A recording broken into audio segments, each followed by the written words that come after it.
Hey out there. So I'm live on location. I'm in Union Beach. I was driving around Union Beach this morning and a house caught my eye. Here it is right there. I'll give you a better picture in a second. The house is listed for $215,000. It's not in a flood zone and it's been renovated. So like it's move-in ready. Now it's a smaller house. It's 2 bedrooms, 1 bath. It caught my eye at $215,000. I know people out there are on the fence about moving either out of their parents' house or they're sharing a place with somebody they're renting or they're renting a place. So this caught my eye with that price. So that's the house. That's the outside. Yes, we got quite a bit of snow. It's a 50 by 100 lot, so you could add on if you wanted to in the future. But that's not what I want to talk about with you guys today.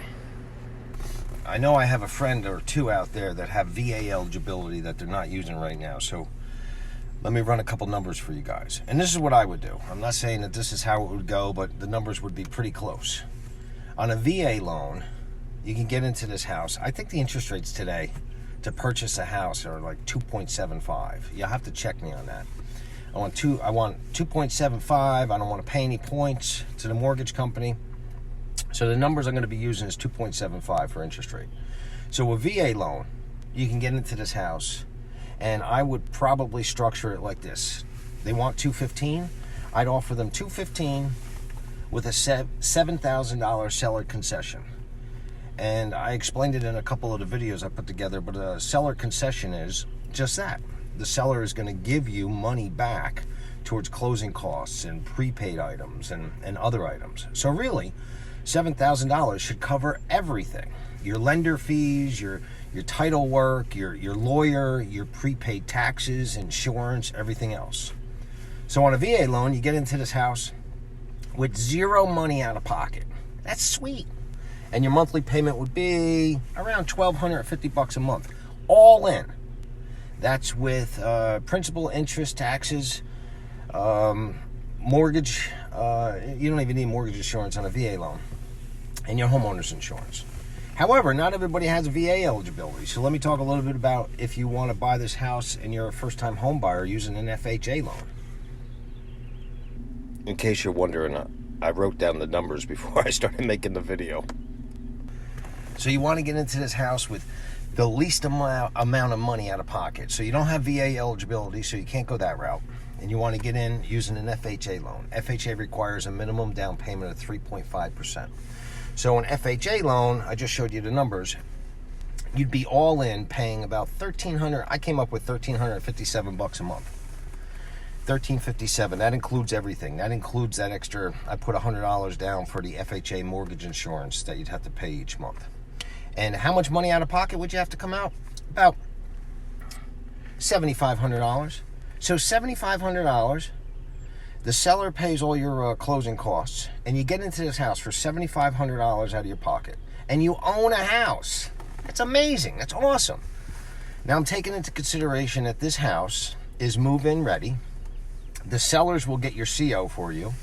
It's not in a flood zone, and I don't want to sound like I'm selling this house, but getting a house at this price in this market is pretty rare.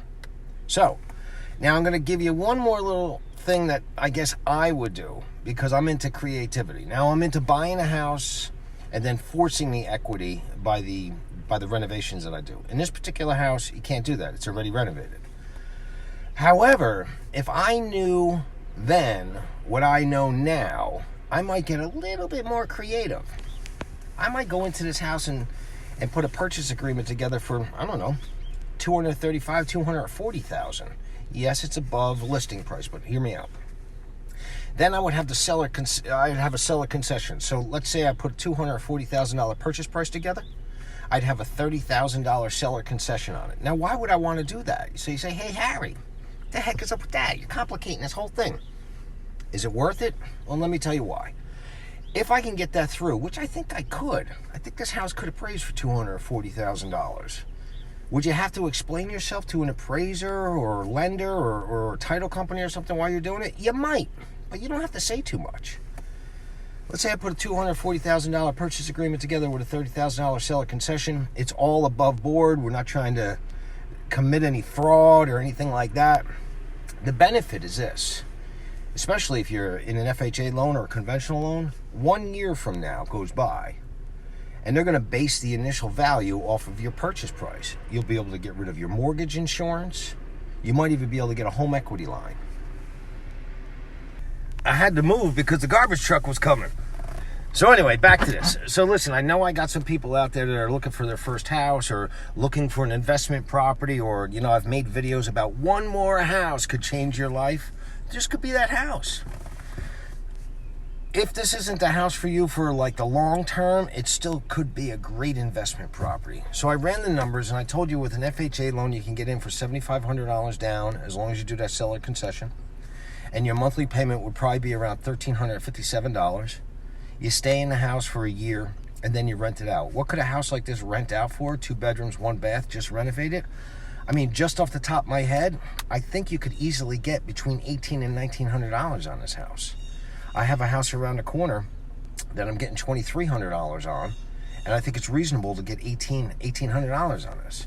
So in a year, if you were able to drop your mortgage insurance, you'd be making $500 a month on one house. It's a sweet deal.